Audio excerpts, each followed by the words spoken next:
Dear viewers, मैं हूं मधु और स्वागत है आपका मेरे चैनल ट्विंस मामा में। आज मैं आपसे बात करने वाली हूं अबाउट वीक 40 ऑफ प्रेगनेंसी। 40वें हफ्ते को फुल टर्म प्रेगनेंसी कहा जाता है। इनफैक्ट 39 टू 40 वीक्स को फुल टर्म प्रेगनेंसी कहते हैं और आपके डॉक्टर्स अक्सर इसी 40 हफ्ते के पीरियड को कैलकुलेट करके आपका ड्यू डेट आपको बताते हैं। सो आपके मन में एक क्वेश्चन आ सकता है कि फिर how am I entering into the 40th week and there is no sign of labour. ऐसा इसलिए हो सकता है कि शायद आपके ड्यू डेट कैलकुलेशन में कोई मिसकैलकुलेशन हो गया हो, जिसकी वजह से आप 41 या 42nd वीक ऑफ प्रेगनेंसी तक भी अपने बच्चे को कैरी करें। बहुत सारी केसेस में ऐसा होना काफी आम है। सो जाहिर सी बात है 40वें हफ्ते या उसके आगे अगर आपकी प्रेगनेंसी कंटिन्यू हुई तो एंजाइटी सबसे प्रमुख सिम्टम होगा प्रेगनेंसी के इस फेज का, क्योंकि अब हर दिन आपको ये फील होगा कि लेबर अभी शायद स्टार्ट हो जाए, लेबर शायद अभी स्टार्ट हो जाए। तो इस तरीके की एक मनोअवस्था से आप गुजरेंगी।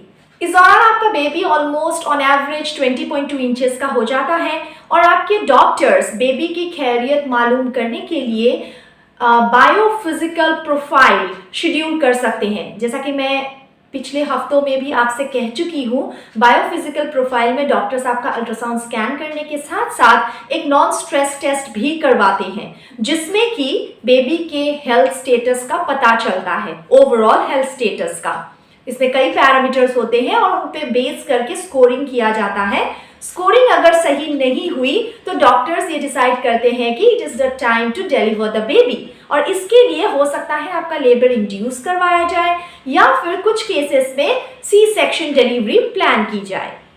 40वें हफ्ते के आगे हर हफ्ते में 2 बार ये बायोफिजिकल प्रोफाइल शेड्यूल किया जाता है। मतलब अगर आपने 40 वीक्स के आगे भी अपने बेबी को कैरी किया, फिर बच्चे के वेलबींग को हर हफ्ते 2 बार बायोफिजिकल प्रोफाइल के माध्यम से चेक किया जाता है।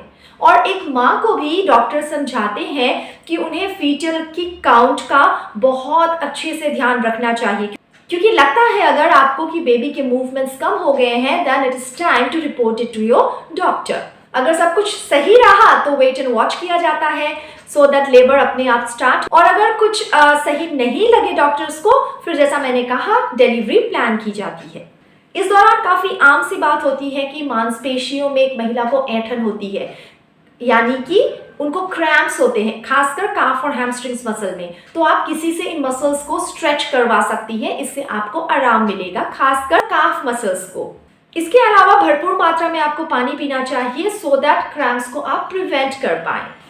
क्रैम्प्स के अलावा 39th वीक की तरह ही इस दौरान आपको अपने पेल्विक एरिया में एक प्रेशर सा अनुभव होगा। ऐसा लगेगा कि कुछ दबाव सा है, और कभी कभी एक आपको लाइटनिंग सा सेंसेशन, सडन सेंसेशन भी फील हो सकता है। इसके अलावा बार बार आपको पेशाब आ सकता है या फिर आपको बहुत ज़्यादा थकान महसूस हो सकता है। पेल्विक प्रेशर की वजह से हेमरॉइड्स या पाइल्स के इश्यू भी हो सकते हैं, और इन सारे रीजंस की वजह से हो सकता है आपकी नींद अच्छी ना हो, और इस डिस्टर्ब स्लीप की वजह से आप और ज़्यादा टायर्ड फील करेंगी। तो ये एक बहुत ही विशियस साइकिल है, मतलब आप टायर्ड हैं, आप सो नहीं पा रही हैं, इसलिए आप और ज़्यादा टायर्ड फील कर रही हैं। एंग्जाइटी इस दौरान काफ़ी नॉर्मल है। जैसा मैंने कहा, अगर आप 40वें हफ्ते या उसके आगे तक कैरी कर रही हैं तो आमतौर पर तो लोग इससे पहले डिलीवर कर चुके होते हैं, तो आपके जहन में हमेशा ये चलता रहता है कि बस डिलीवरी कब होगी, क्यों नहीं हो रही है, इस तरीके के कई सवाल होते हैं। तो इस बारे में अपने डॉक्टर से कम्युनिकेट करते रहें, उनकी हर एक एडवाइस को गौर से माने, क्योंकि बहुत ज़रूरी है इस दौरान बच्चे के मूवमेंट्स को ट्रैक करना, साथ ही डॉक्टर द्वारा प्रिस्क्राइब हर एक टेस्ट या स्कैन करवाना। अगर आपने कुछ मेडिटेशन वगैरह सीखा हुआ है, ब्रीदिंग एक्सरसाइजेस वगैरह आप करती हैं, तो आपको थोड़ा सा कूल एंड काम फील हो सकता है। खुद को बिल्कुल तैयार रखें, क्योंकि किसी भी मोमेंट आपको हॉस्पिटल जाना पड़ सकता है। गाड़ी में फ्यूल पूरी तरह से डालकर रखें, हॉस्पिटल बैग को तैयार रखें। इस बारे में मेरा प्रीवियस वीडियो आप देख सकती हैं। अगर अब तक आपने बैग तैयार नहीं किया है, वैसे तो आपको काफ़ी पहले ये कर लेना चाहिए था।